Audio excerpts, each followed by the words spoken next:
Well, hey, good morning, everybody. Thank you for joining us here at North Shore. Those of you here in person worshiping with us, and of course, those of you that are watching us online, we're so excited that you are here with us today. Well, the past couple of weeks, we've been in this series called 5 Ways to Wreck Your Life. And so if that was on your to-do list today, you've come to the right place.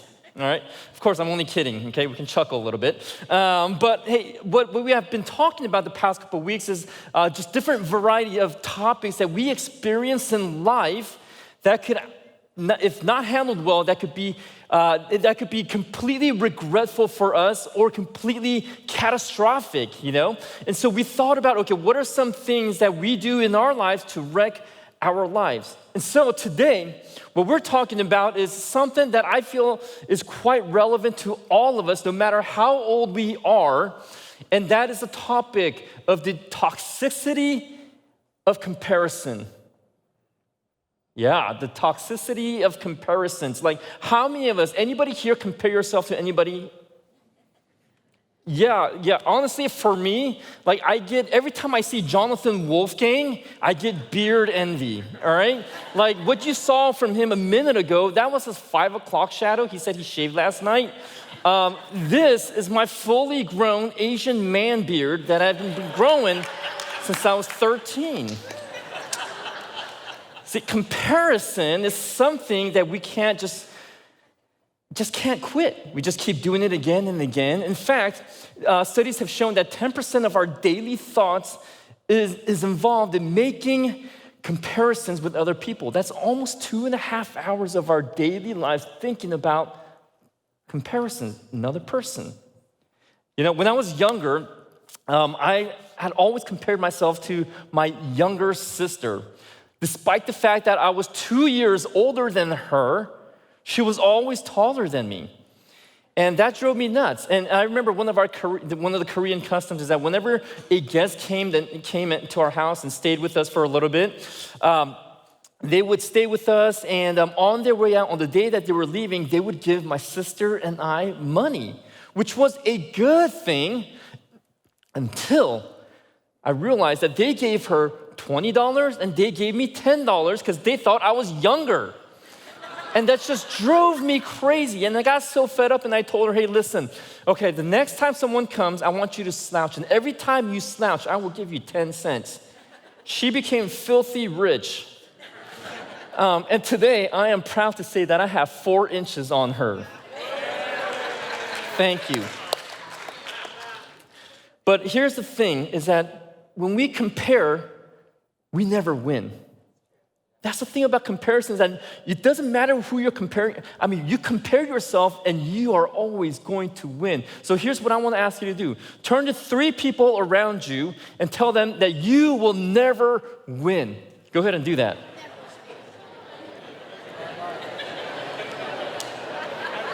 All right. Okay, you guys are getting too excited. Come back. All right, those of you guys in the cheap seats in the balcony up there, they're about to break out into a fight. Calm down, everyone. All right, so here's the thing. When we start comparing ourselves to other people, what happens is that we will experience just more tension in our lives, more anxiety in our lives, more insecurities in our lives. And it does not help us at all because we just end up losing in the game of comparison.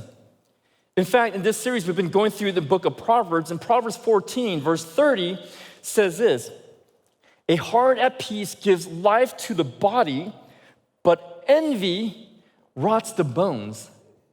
Oof. Because envy, whenever we start comparing and get envious and jealous, it starts getting us from the inside out.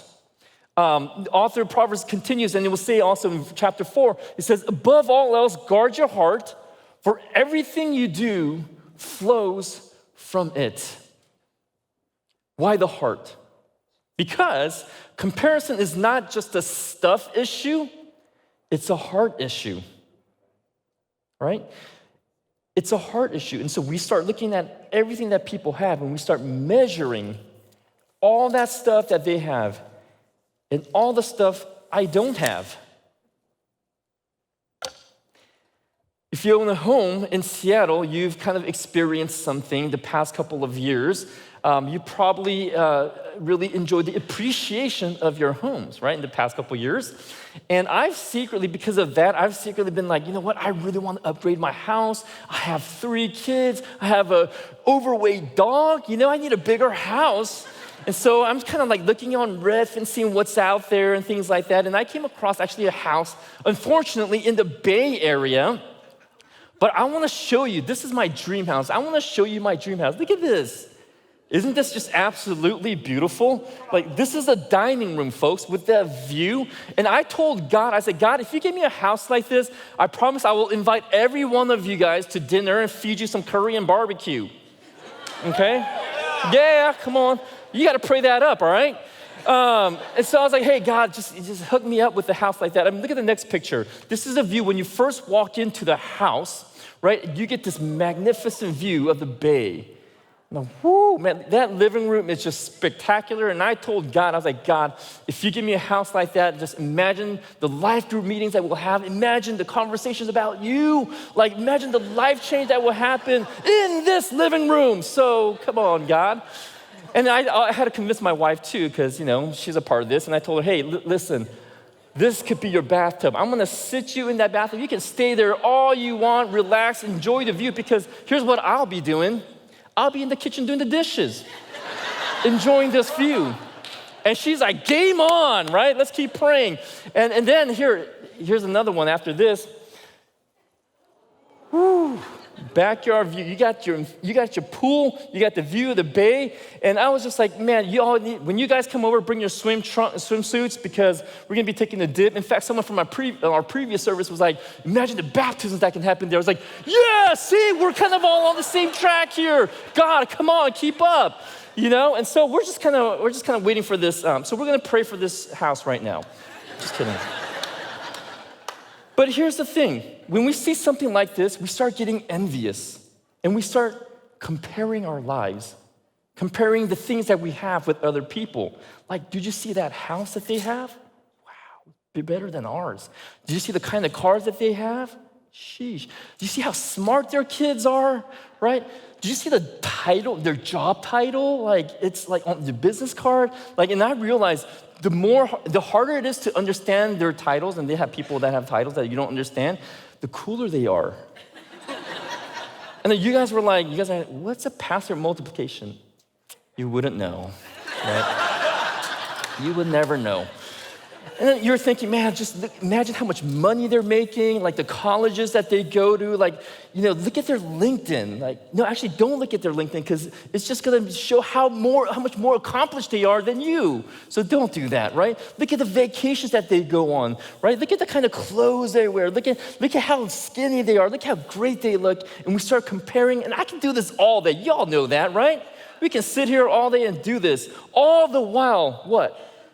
Neglecting the most important thing, the heart.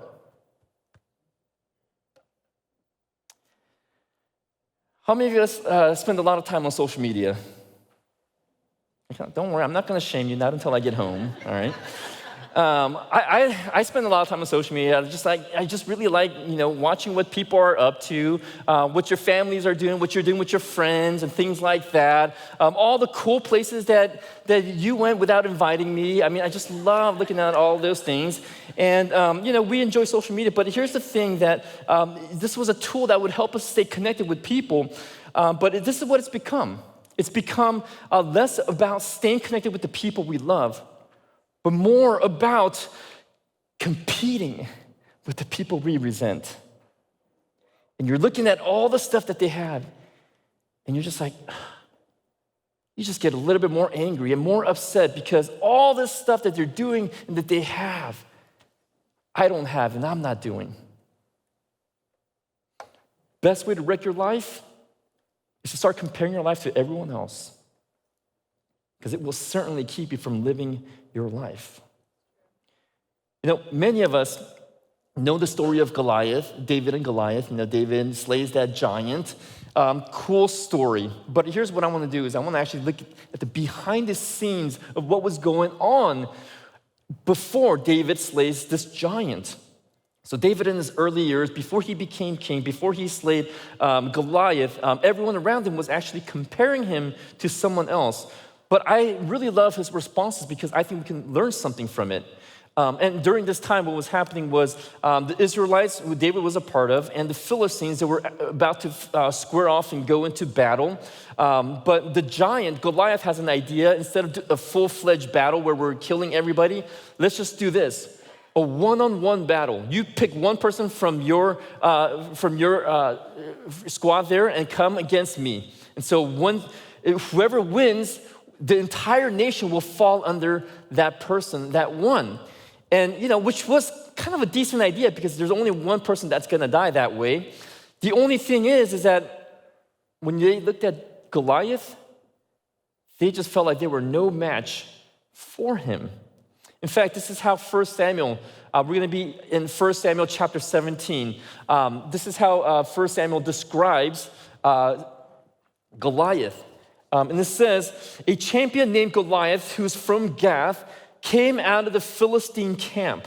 His height was 6 cubits and a span. That's over 9 feet tall, folks. Like 9 feet tall, that's a tall dude. That's a big dude, all right? Not only that, he had a bronze helmet on his head and wore a coat of scale armor of bronze weighing 5,000 shekels. That's 126 pounds of armor. Oh my gosh, right? On his legs were bronze greaves, and a bronze javelin was slung on his back. And his spear was like a weaver's rod, and his iron point weighed 600 shekels. That's 15 pounds. And that's just a spear tip. Imagine a spear tip, 15 pounds being hurled at you. I am running for my life. Like, how do you not size this guy up? Right? How he's such a far superior human being than they can ever imagine or find in their own camp. But see, here's the thing with David. David knew God, and he knew that this giant didn't stand a chance against God. And so here's what he does. Despite all the measurements that took place about when they were looking at Goliath, he took all of that off and he said, you know what? I am self-selecting myself to fight Goliath. But the comparison game continues. This time it's Goliath. 1 Samuel chapter 17, verse 41, it says, meanwhile, the Philistine, that's Goliath, with his shield bearer in front of him, kept coming closer to David. He looked David over and saw that he was a little more than a boy, glowing with health and handsome, and he despised him. So now Goliath looks at David, sees a child, and he is insulted that they sent a boy. Now here's the thing with comparison. It goes actually in both ways. This is the opposite direction of comparison in that, because sometimes what happens is that after we feel bad about comparing our lives to someone that has a better life than us, what we will do is we will try to self-correct that by looking at someone who is worse off than us so that we can feel better about ourselves. Man, do you see how toxic this comparison thing can get? And so, for the rest of our time today, I'm going to go over 2 things, share 2 ways that comparison can rob us, and 2 ways that we can remedy it. All right, you ready? So, the first thing that comparison does is that comparisons rob our identity. It robs our identity. One of the most damaging effects of comparison is that we lose our uniqueness, or we steal someone's uniqueness. See, Scripture tells us that we are fearfully and wonderfully made by God. But see, when we are playing the game of comparison, what we're doing is saying, you know what? Forget fearfully and wonderfully and uniquely made. We'd rather be mass-produced. Like, you look around you, look at the people in this room. Look at the people that are in your life. Are any of them mass-produced? No. You see, every single person, they are uniquely gifted, uniquely wired, uniquely called for something that is far greater than we can ever imagine. And yet, when we compare, what we're doing is we're stripping the value that God had placed on our lives by simply trying to be a knockoff version of someone else or something else. Now, this is the most sobering part of the story, I think, in my opinion. Verse 38, the story continues, and it says this, then Saul dressed David in his own tunic. In Saul's tunic, he put it on David. He put a coat of armor on him and a bronze helmet on his head. David fastened on his sword over the tunic and tried to walk around because he was not used to them. I cannot go in these, he said to Saul, because I'm not used to them. So he took him off. This passage, honestly, is kind of key to me because King Saul is symbolic of our society, saying that what you have is not good enough. What you bring to the table is not going to be enough. What you need is this instead. What you need is that instead, because what you have is not going to be enough.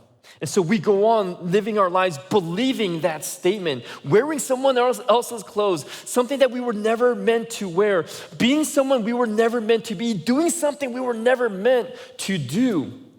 And do you ever feel like maybe like David here, that you just can't get used to it, like you're kind of like fish out of water, it's just not working for you? Maybe it's just because that we've been living our lives in copy mode, not living the life that God had designed for us to live.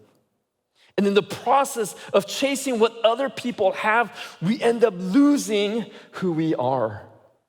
We lose. Comparison robs us of our identity.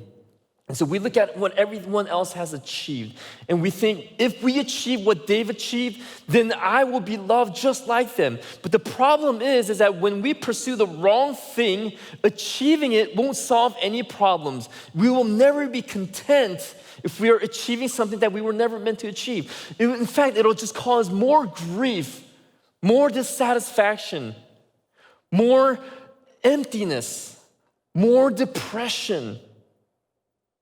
And so, here's what I want to share today, is there are two types of lives that we can easily find ourselves in. And I'm taking this from the work of Frank Lake, and he talks about two cycles that we find ourselves in. And the first is the cycle of grief. The cycle of grief is the kind of grief, it's not the kind of grief like when we lose somebody, but it's the kind of grief that we experience when we are comparing ourselves to people. Remember how we talked about we never win? That kind of grief, right? And so this cycle of grief, it begins with achievement. That's the first thing, is that achievement. It's activity. We look at someone that achieved something and we feel like we need to achieve that exact same thing, because when that person achieved it, they got status. And so I'm going to try to achieve it so that I can get some sort of status, just like that other person. And in the end, what ends up happening is that becomes your identity. And that's the second part of this cycle, is that we feel like our identity is important because it gives us significance. Right? If we have this, we become an important person. And now all of a sudden we have status. But here's the thing. In order to maintain this reputation, we just have to keep pushing harder and harder so that we can keep achieving, because what's going to happen is that as we are doing that, it's going to cause an unhealthy level of drivenness, where we start burning out, where we start just becoming just awful people because we're just so focused on being driven in this way. And being driven is not a bad thing, but being driven in this way is a bad thing. And the problem with this particular drivenness is that it stems from our past baggage, right? The stuff that we heard when we were younger that was not healthy for us, the stuff that we bring with us into our adulthood, informs how driven we become. Words like, you're not good enough, or you're not smart enough, or you're just not enough, right? You just need to be perfect. You need to be strong. You need to be this or that. All these things that we heard, now all of a sudden is informing our drivenness, which is the unhealthy thing. It just nurtures, it fuels this baggage instead of squashing it. And only when we are able to sustain this kind of ridiculous level of drivenness is when we feel finally accepted by other people. And this kind of acceptance in the cycle of grief is that it's very temporary and it's very fragile. And so what happens? The cycle begins all over again, back to achievement, back to identity, and just over and over. And it's an exhausting cycle of life. And it shapes our identity into something less than what God had intended for us. All because we can't stop comparing. But the second cycle that I want to talk about is actually, it goes in the reverse direction. This is the cycle of grace. The cycle of grace, it doesn't begin with achievement, it actually begins with acceptance. It doesn't end with it, it begins with acceptance. Acceptance that God's unconditional grace is the starting point of our lives, right? That there's nothing that can separate us from God's love, nothing that we can ever do can make Him love us less. And it's starting with that sense of acceptance that we gain the confidence, not in our ability, but in what God and how God sees us, in His sustaining love and grace for us. And so that's the second stage of this cycle is sustenance. We don't feel the pressure to achieve and perform in unhealthy ways because we are being renewed on a daily basis by trusting God. Not our activity, not the things that we do, not the things that we achieve, but in what God has done for us. And that's where we find our identity. Identity in this sense is significance that comes from the fact that we belong to God. The Bible says that we are children of God, that we are sons and daughters of God, right? It's not really about our job titles or our positions or possessions, whatever it is. It's not really about that because our identity is really that we are God's sons and daughters, that we belong to Him. And out of that, we become fruitful. And that's the last stage in this cycle, is that it's not about achievement, because achievement is really more about myself, but it's really about being fruitful, because when we are fruitful, we are contributing members of our society. We are we're serving people, we are loving people the way that they need to be served and loved. And so much good comes out of that kind of life. So the difference between these two cycles is first of all, the cycle of grief, we're working for love. Remember, the end goal is acceptance. But in the cycle of grace, we're working from love. See, we're not working for love anymore because we're working from the love of God that fuels us, that informs who we are. And it's out of that we're able to live a life that is fruitful. Like, how many of us want to live this kind of life? Yeah, all of us. And so, if comparison robs our identity, the remedy is grace. Grace in that we don't have to prove ourselves to the world. We don't have to try to be like someone else, because simply trust in God. We can trust with the smaller things. We don't have to just go to God and say, God, what's the purpose for my life? No, you just go to God. Do the small things, the simple things, one step at a time, and God begins to unfold His plan for us. And so, first, comparison, it robs us of our identity. Second, comparisons rob our joy. It robs our joy. Theodore Roosevelt once said that comparison is a thief of joy, and he could not be any more right about this statement. In fact, there's a recent study that says in neighborhoods where someone won the lottery, I don't know if any of you here won the lottery before. I'm not going to ask you to raise your hand. You can just tell me later. But people that won the lottery, their neighbors were more likely to go out and make large, substantial purchases. And not only that, they were more likely to go bankrupt. So if any of you live in my neighborhood, please don't win the lottery.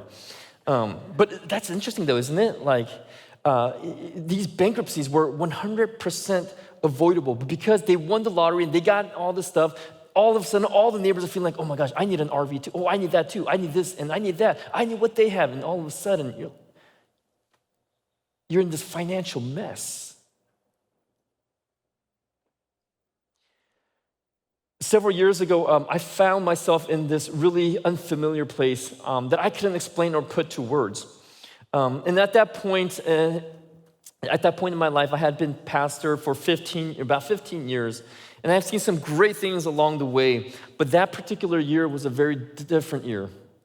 It was a difficult year. I was leading a church plant at the time, and we had joined a new denomination, and part of the protocol for me to transfer my credentials to this new denomination, to this new network, was that I had to go through a series of interviews and classes and assessments, and I did a set of assessments, and they called and said, hey, we need to talk to you later this week if you can come in. And so I went in, and there sat a person from our denomination and a psychiatrist. And they proceeded to ask me a bunch of questions. And I'm like, hey, I'm not crazy. I'm okay. I'm normal. I'm fine. But they started asking me all these questions about my mental health. And after answering all those questions, he showed me my assessment and said that I was in severe depression. And I didn't know what that was. And I was like, no, this can't be. But they're like, it really is, and you need urgent help. In fact, I am so sorry to say this, but you can no longer lead your church. And it wasn't because I didn't, it was just because I wasn't healthy to be able to lead that church. And that church would have been more damaged because I was leading out of a bad place. And they said, you know what, we'll find a replacement for you, but you just need to get better first. And they were right. They started pinpointing, I sat with a therapist for a year, and he started pinpointing all the grief that I had been running away from. The feeling of being a failure, I don't know if you know what that feels like you feel like you failed at everything that you've touched. You've disappointed everyone in your life. Unexplainable crying, like I cried so much and I don't know why. And for the first time in my life, I just wanted to quit church. I was done. In fact, I was already on the new trajectory. I was looking into hotel management. I was looking at universities that had courses and programs for it. I was looking at professors in that field, and I was ready to go. In fact, also during that time, my daughter, she was looking at the frequently used emojis, on the keyboard of your phone. And she saw the frequently used emojis, and she's like, Dad, why are all your emojis sad? I'm like, geez, my phone's depressed too. And as I sat with my therapist for that year, he pointed out some things. I was approaching midlife. Ministry was hard. I had some major family of origin stuff that I needed to deal with, and I was comparing my life to my peers. Peers that were leading great churches, they were writing books, teaching seminars, and doing all of these things. And here I was leading a church plant that wasn't really working, with a lot of problems, hardly any answers, and I felt stuck. And much of my depression was connected to comparing my life to others. And all joy had been lost because I was fixated on what others had and what I don't have. How unjust life feels, how unfair God is, how sad my life had become, because it really honestly felt like everything that I was doing, everything that I was touching was dying. And I felt like it was all really because of me. And I felt like there was something wrong with me. I felt like I was a poison, that everything that I touched, like something bad would happen, and I just didn't want any of that anymore. I felt like I was the problem. But really, it was just because I was just constantly comparing myself to other people. Comparing their 1 minute highlight to my life of ups and downs. And here's the most dangerous thing about all of this is that when we compare is that we often do it without knowing that we're doing it. It's rotting us from our bones, from the inside out. And so if comparison robs our joy, The remedy is gratitude. Gratitude because it focuses our attention on what we have and what we have been given. It focuses our attention on all that God has provided for us. And more often than not, He has already equipped us with everything that we needed. In fact, in this passage again, in verse 40, this is where David just throws off all of Saul's armor and said, you know what, this is not meant for me. This is what verse 40 says. It says, then he took his staff in his hand,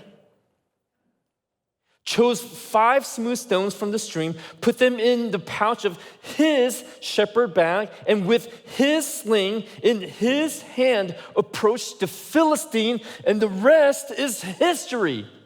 And all that happened not because of Saul's armor, but because of what he already had.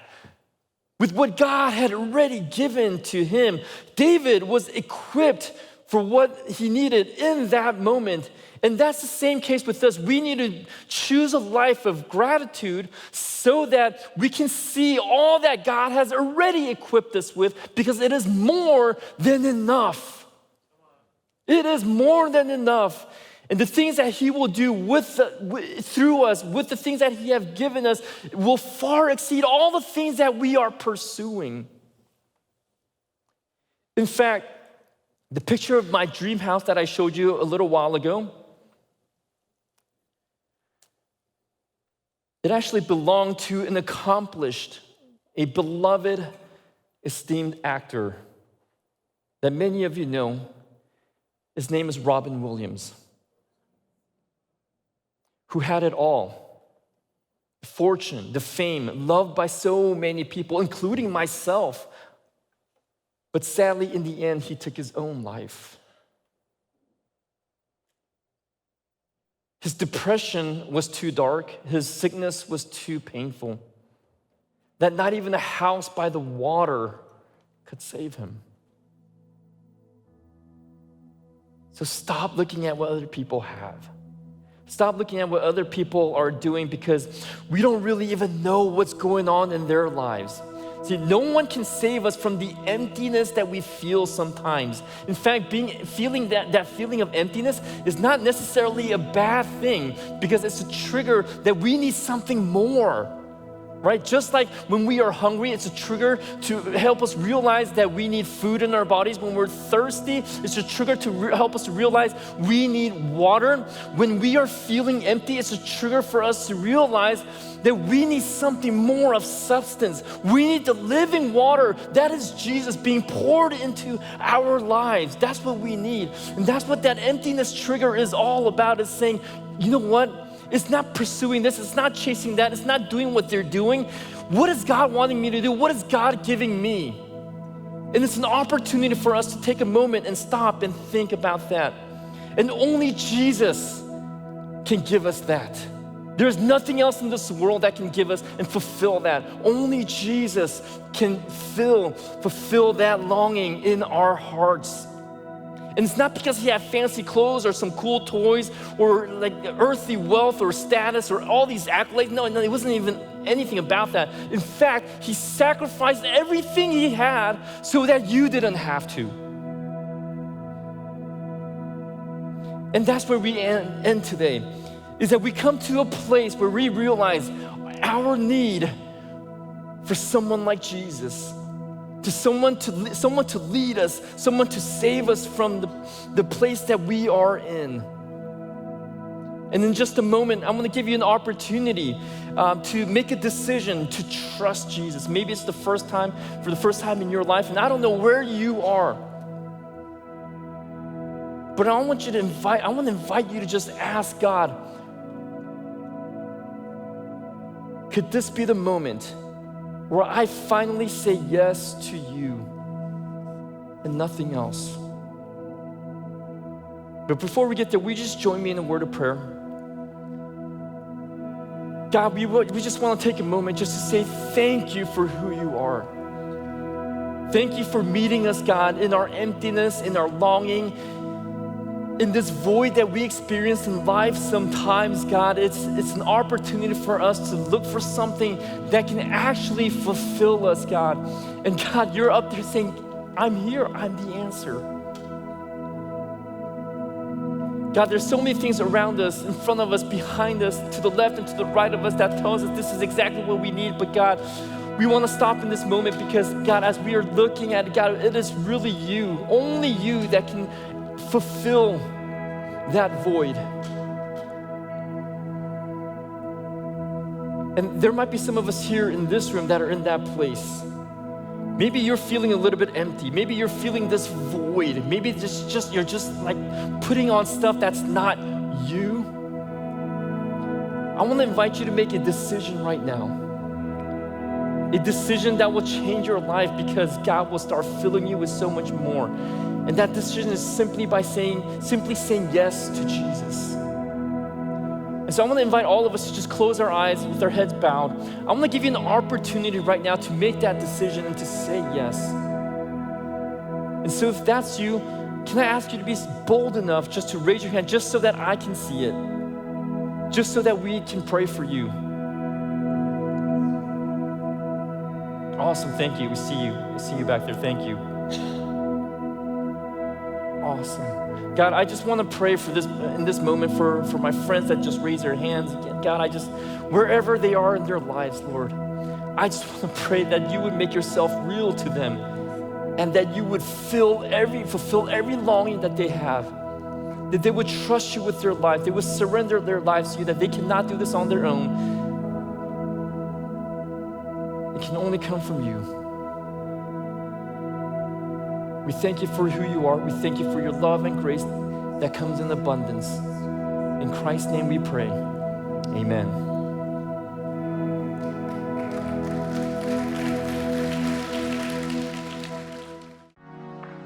Hey, thanks so much for watching. Please be sure and subscribe to our YouTube channel for more content. Yep, and click right here for more content we think you might like. Seriously. Click it. Do it right now. Show them again, Kiki.